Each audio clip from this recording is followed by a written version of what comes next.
Editing with Premiere Pro can be hard. I'll show you how it's done in 7 easy steps. If you want to take your Premiere Pro skills to the next level, check out my online course that includes downloadable media and a PDF summary. Follow the link in the description. Step 1 is getting organized. Be sure to do this for every project. Create a project folder and give it a descriptive name. Inside this folder, create several subfolders to keep your project organized. One for the media. One for the Premiere Pro project file.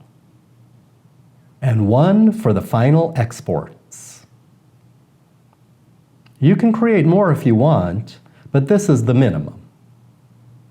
Then place all of your media into the media folder, which could include video, audio, photos, graphics, and music.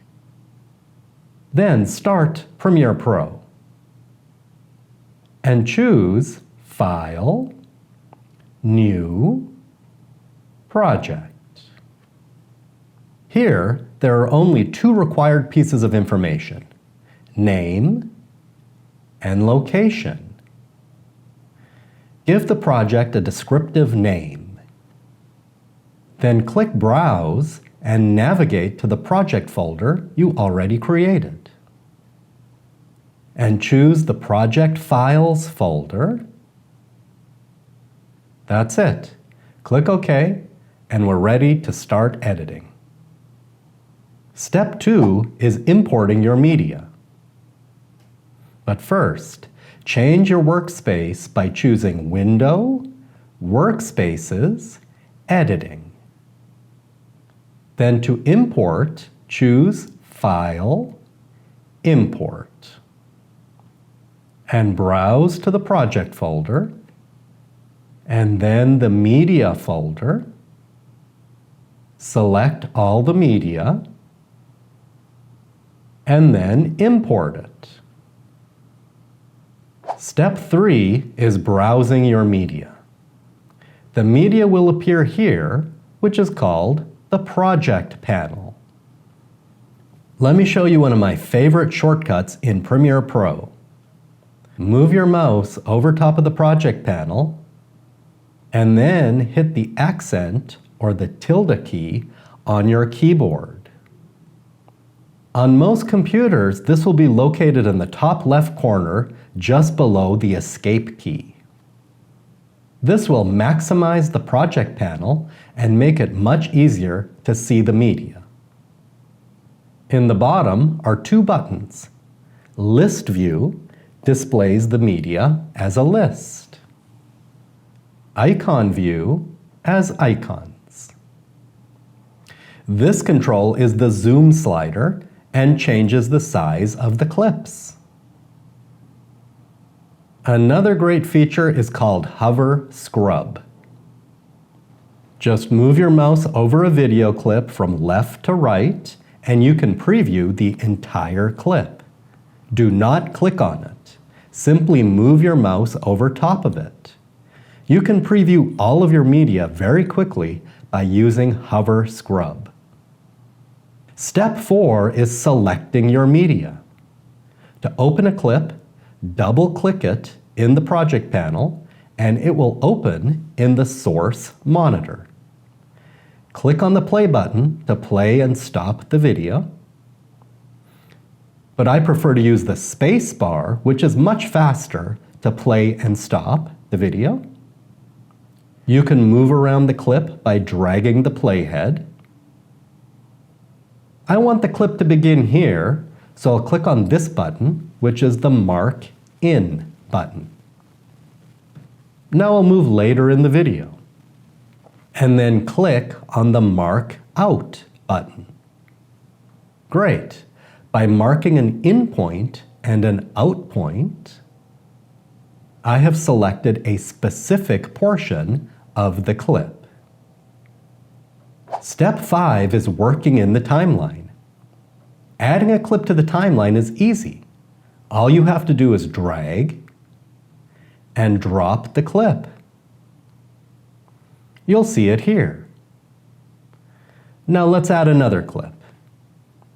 I'll double-click another clip in the project panel, mark in, and mark out, and then drag it to the timeline and place it right after the existing clip.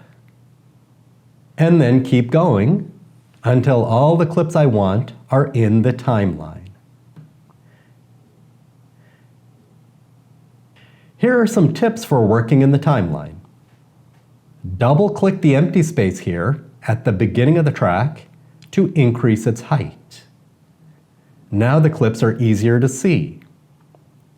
This bar at the bottom allows you to scroll and zoom.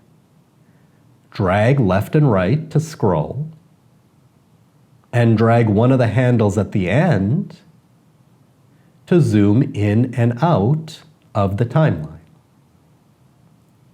When you're in the timeline, hit the space bar to play and stop. And you'll view it in this panel, which is called the Program Monitor. Step 6 is refining the edit and is very important. After adding more clips, the video is still rough and needs to be polished. The first technique is called trimming, which is adjusting the duration of the clips in the timeline. As I play the first clip, I feel it's a bit too long. I would like to end the clip here. To do this, make sure to have the Selection tool active in the Tools panel. Then move your mouse to the end of the clip, then click and drag to trim the clip. This will leave a gap in the timeline, which can be removed by right-clicking it and choosing Ripple Delete. You can trim any clip in the timeline simply by dragging the ends of it and then deleting the gaps. Now, what if you wanted to make a clip longer? When I try to extend this clip, I'm getting an error message that says Trim blocked on video 1. So all I have to do is move the neighboring clip out of the way by dragging it, and then extend the clip, and then move the clip back into place. If you need to extend a clip in the middle of the timeline, you may have to move several clips out of the way. The next technique is moving clips in the timeline. I would like to move this clip sooner in the timeline. But if I just drag it over, it will overwrite or delete anything in its way. Oops. This is not good. So I'm going to undo this by choosing Edit, Undo from the top menu. The fastest way to move clips is to hold down the Command key on Mac or Control key on Windows, and then drag a clip to a new location. Make sure it snaps in between two clips, then release the mouse button, then release the Command or the Control key. This is a great technique, and you can see how efficient it is. I can move any clip, anywhere. The next step for this video is adding music. Here in the project panel, the name of the song is rockandroll.mp3. Double-click it to open it. If the song is very long, you may want to mark in and out points. But this song is pretty short, so I'm going to drag it to the timeline. Dragging from the main window will not work. You have to drag from here, which is the Drag Audio button. Drag it to the very beginning of A2, which is Audio Track 2. It should snap into place. To increase the track height, double-click the empty space in the track header. And now it's easier to see.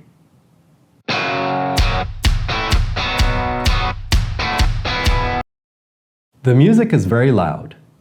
To decrease the volume, drag this white line down. I'm also going to mute audio track 1, which will silence the original sound from my footage, which was very random and distracting. That sounds better now.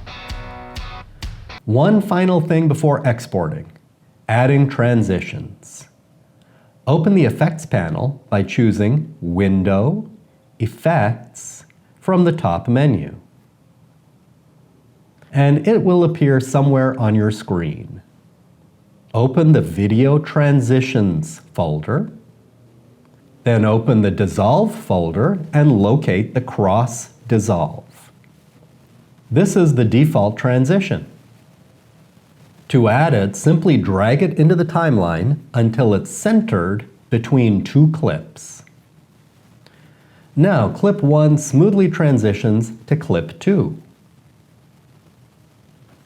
Premiere Pro comes with a lot of transitions, and you can add any transition by simply dragging it into the timeline between two video clips. And you don't have to add a transition between every clip. It's up to you. If you'd like to see a preview of all the transitions in Premiere Pro, look for my other video on this topic. Step 7 is exporting your video. To begin, click anywhere inside the timeline. Then, from the top menu, choose File, Export, Media. This dialog box can be confusing, so to simplify, we're going to use the presets.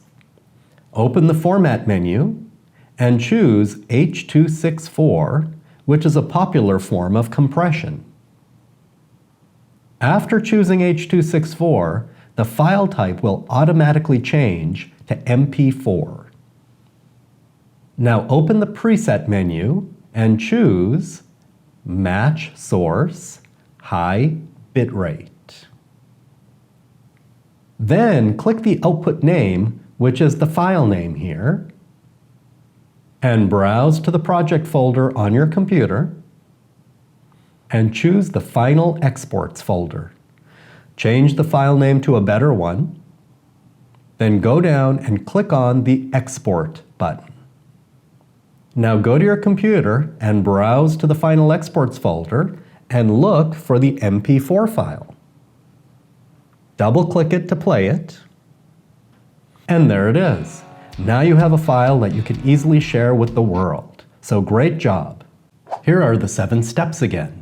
Step 1 is getting organized by creating a project folder and several subfolders inside of it.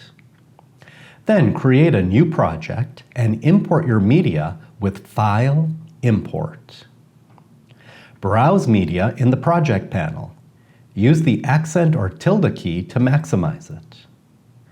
Double-click on a clip to open it and mark in and out points to select a specific portion of it. Drag clips into the timeline.